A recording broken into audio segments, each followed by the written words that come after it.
ಸೂರ್ಯಮಂಗಲತ್ತಮ್ಮ ಬಗಳಾಮುಖಿ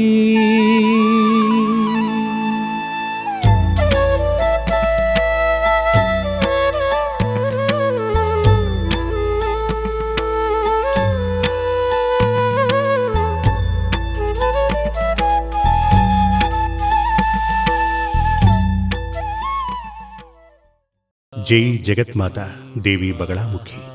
ఓం హ్రీం బగళాముఖి. సర్వదుష్టానాం వాచం ముఖం పదం స్తంభయ జిహ్వాంకేలయ బుద్ధిం వినాశయ హ్రీం ఓం స్వాహ. ఓం హ్రీం బగళాముఖి. సమస్త భక్తానాం సర్వాభీష్టం సాధయ సాధయ హ్రీం ఓం స్వాహ.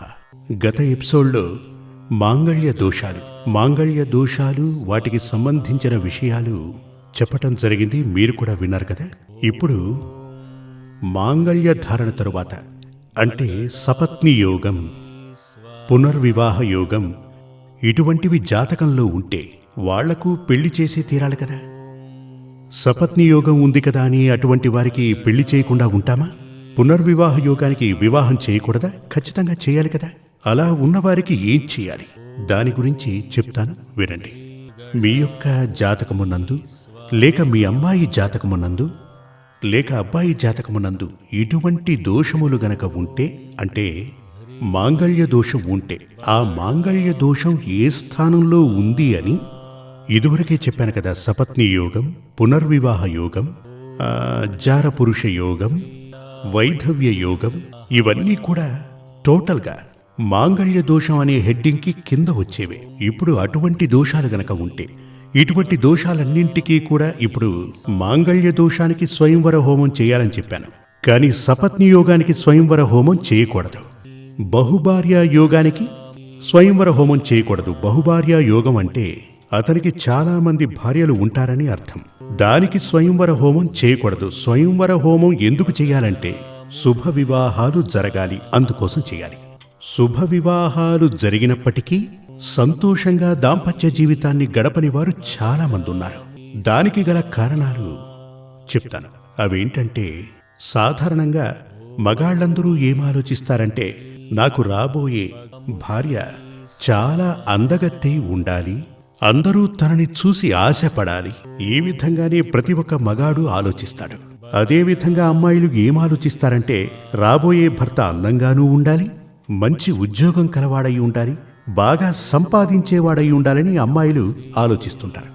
అబ్బాయి ఇంట్లో ఉండేవాళ్ళు, అమ్మాయి ఇంట్లో ఉండేవాళ్ళు ఆలోచించేది పక్కనుంచుదాం. ఇప్పుడు వరుడు వధువు ఇలాగే ఆలోచిస్తున్నారు. ఇప్పుడొక వరుడు తను కోరుకున్నటువంటి చక్కటి అందంగల అమ్మాయి దొరికిన తర్వాత కూడా, అంటే అందరూ ఆశపడేటువంటి అందం కలిగిన అమ్మాయి తనకు భార్యగా రావాలని కోరుకున్నప్పటికీ చాలా మందిని పెళ్లి చూపులు చూడటానికి వెళ్లి అందులో మనసుకు నచ్చిన అమ్మాయిని పెళ్లి చేసుకుని ఇంటికి తీసుకువస్తాడు. అలా తీసుకువచ్చిన తనని కొంతకాలం గడిచాక, అంటే 2-3 మాసాలు 5-6 మాసాలు గడిచిన తరువాత జీవితం నుంచి పక్కకు తప్పించి అసహ్యంగా ఉన్నటువంటి పనిపిల్లతో బంధం పెంచుకుంటాడు. అలా ఉన్నటువంటి చాలా మంది నాకు తెలుసు. దీనికి కారణం ఏంటంటే, ముఖ్యంగా ఇక్కడ అప్పుడు జాతకంలో పొంతనలు ఉన్నాయి. అమ్మాయి జాతకంలో 2వ స్థానంలో ఉన్నటువంటి పాపగ్రహాలే కారణం. ఆ 2వ స్థానంలో ఉన్నటువంటి పాపగ్రహాలు ఏం చేస్తాయి అంటే, అది తన నాలుక మీద నాట్యం చేస్తుంది. ఒకానొక సమయంలో ఓ తల్లి కూతుళ్ళు నా దగ్గరకు వచ్చారు. చెప్పారు, నాకు జాతకం ఇచ్చారు, జాతకరీత్యా అన్నీ బాగానే ఉన్నాయి, కానీ ఇప్పుడు తను ఒంటరిగా బ్రతుకుతోందా అని అడిగాను. అవును స్వామి, మీరు చెప్పినట్టే జరుగుతోంది. ఇప్పుడు కొంతమంది ఈ సూర్యమంగళానికి తమ జాతకాన్ని చూపించుకోవడానికి వచ్చి 99% మందికి వాళ్ల జాతకాన్ని చూసి జాతకంలో ఉన్న విషయాలు నేను వారికి చెప్తుంటాను. తరువాత మీరేదైనా అడగదలుచుకుంటే నన్ను అడగండి అని అడగగానే, ఏం చెప్పమంటారు స్వామి, టీవీలో నాటకం చూసినట్టుగా మీరే అంతా చెప్పారు, ఏదైనా పరిహారం ఉంటే మీరే చెప్పండి అంటారు. ఆ పరిహారం రాసిస్తుంటాను. అప్పుడు వాళ్ళు అడుగుతారు, ఆ పరిహారం ఎక్కడ చేయించుకోవాలి అంటారు. వాళ్ళు అడగగానే, నేనొక డాక్టర్ని, మీరొక పేషెంట్, మీ వ్యాధి ఏమిటి, ఆ వ్యాధి రావటానికి కారణమేమిటి, ఆ వ్యాధికి మందుంది, అదే ఇది అంటే మీ పాపానికి పరిహారం. ఈ మందుని బయట చాలా రకాల మెడికల్ షాప్స్ ఉన్నాయి, మీరు అక్కడ తీసుకోవచ్చు. మేము ఒక ఫార్మసీ పెట్టుకున్నాం, కావాలంటే తీసుకోండి, అది మీ ఇష్టం అని చెప్తాం. ఈ సూర్యమంగళంలో చెప్పే విధానం అదే. ఇప్పుడు ఇదివరకే చెప్పిన ఆ కథకు వస్తాను. అప్పుడు ఆ అమ్మాయి వాళ్ళమ్మ అన్నారు, వివాహం జాతకం చూసి ఇష్టపడి మరీ చేశాం, కానీ ఇప్పుడు వాళ్ళిద్దరూ విడిపోయి బ్రతుకుతున్నారు అంటారు. నేను ఎదురుపడితే ఆయనకు నచ్చటం లేదు, నన్ను దూరంగా ఉంచాడు అంటారు. మరో అమ్మాయితో తను సంబంధం పెట్టుకున్నారు, వివాహమై 7-8 మాసాలే అయిందని చెప్తారు. ఇలాగే చాలా మంది ఇక్కడికొచ్చి చెప్తూ ఉంటారు. దానికి కారణం ఏంటంటే ఆ స్త్రీ జాతకంలో 2వ స్థానంలో ఉన్న లగ్నంతో ఉన్న 2వ స్థానంలో ఉన్న పాపగ్రహాలే. 2వ స్థానంలో పాపగ్రహాలు, ముఖ్యంగా శని ఉన్నాడు అంటే వారు ప్రేమపూర్వకంగా మాట్లాడరు, దెబ్బలు తినేలా మాట్లాడతారు. అదే సమస్య. అంటే ఏంటంటే అమ్మాయి అందం అనేటువంటిది చెప్పబడినది పెళ్లి తరువాత తన మాట తీరే. ఎంత అందం కలిగిన భార్య అయినప్పటికీ తన మాట తీరులో చక్కదనం లేకపోతే తను మాట్లాడి అతని మనసు విరిచేస్తుంది. భర్త విరక్తిలో ఉంటాడు. విరక్తిలో ఉన్నప్పుడు ఏమవుతుంది?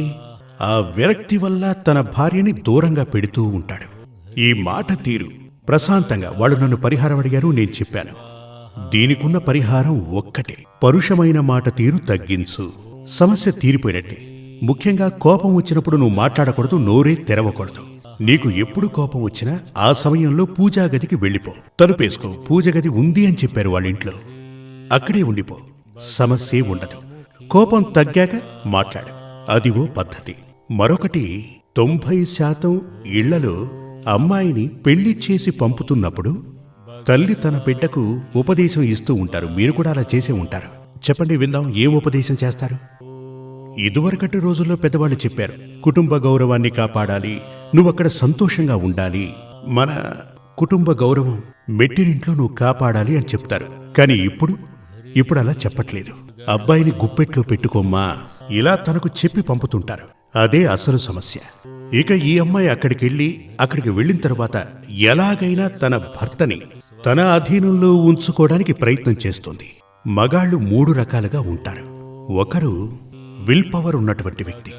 ఈ విల్ పవర్ ఉన్నటువంటి వ్యక్తిని మార్చలేం.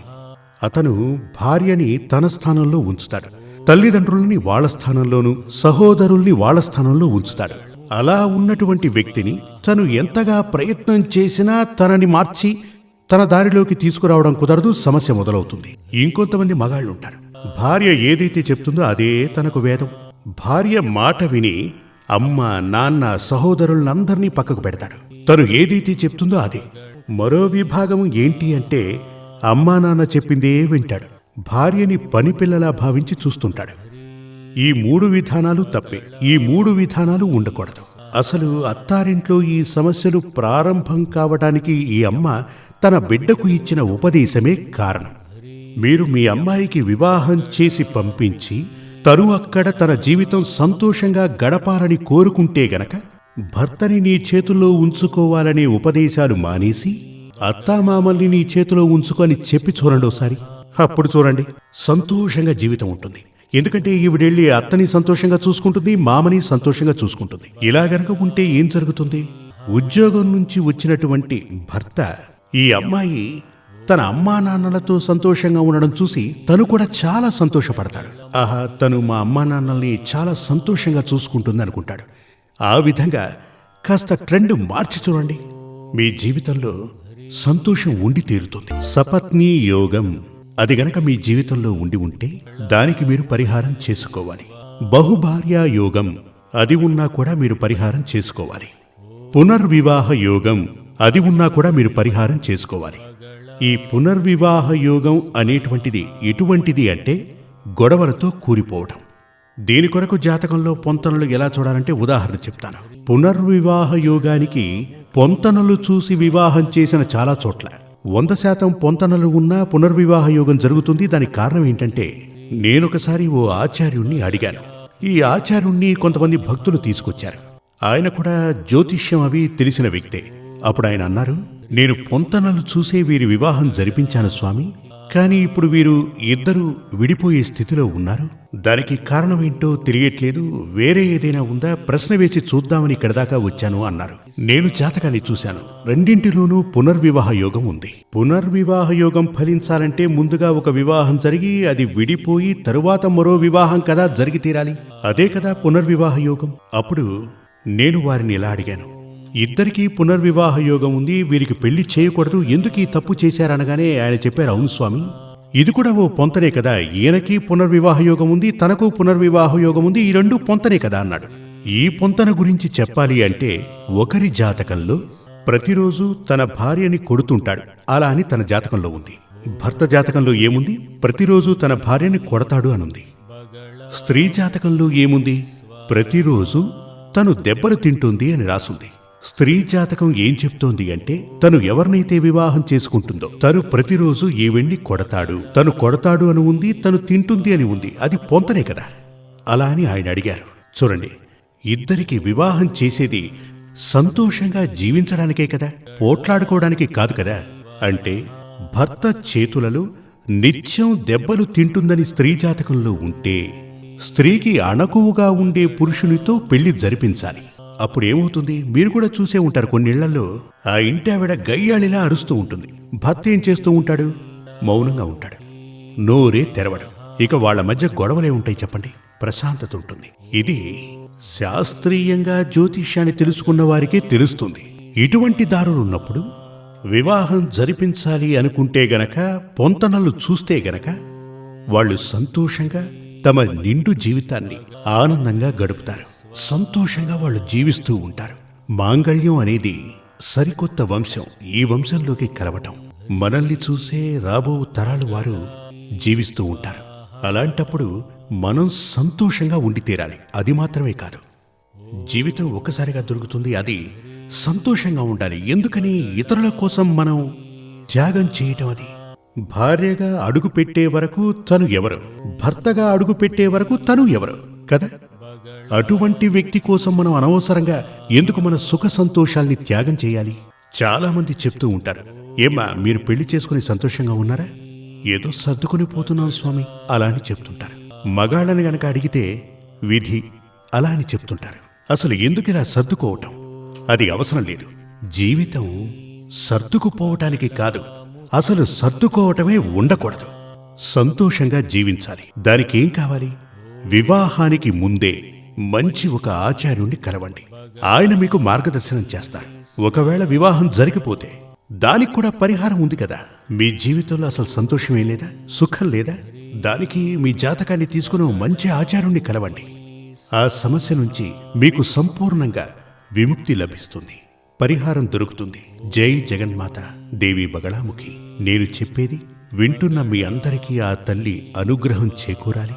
ఆ తల్లి మీ వెంటే నడిచి నేను చెప్పేది మీకు అర్థమయ్యేలా చేసి దోషాల నుంచి పరిహారం పొంది ఈ క్షణం నుంచి మీరు జీవితంలో ఆనందంగా గడపాలి.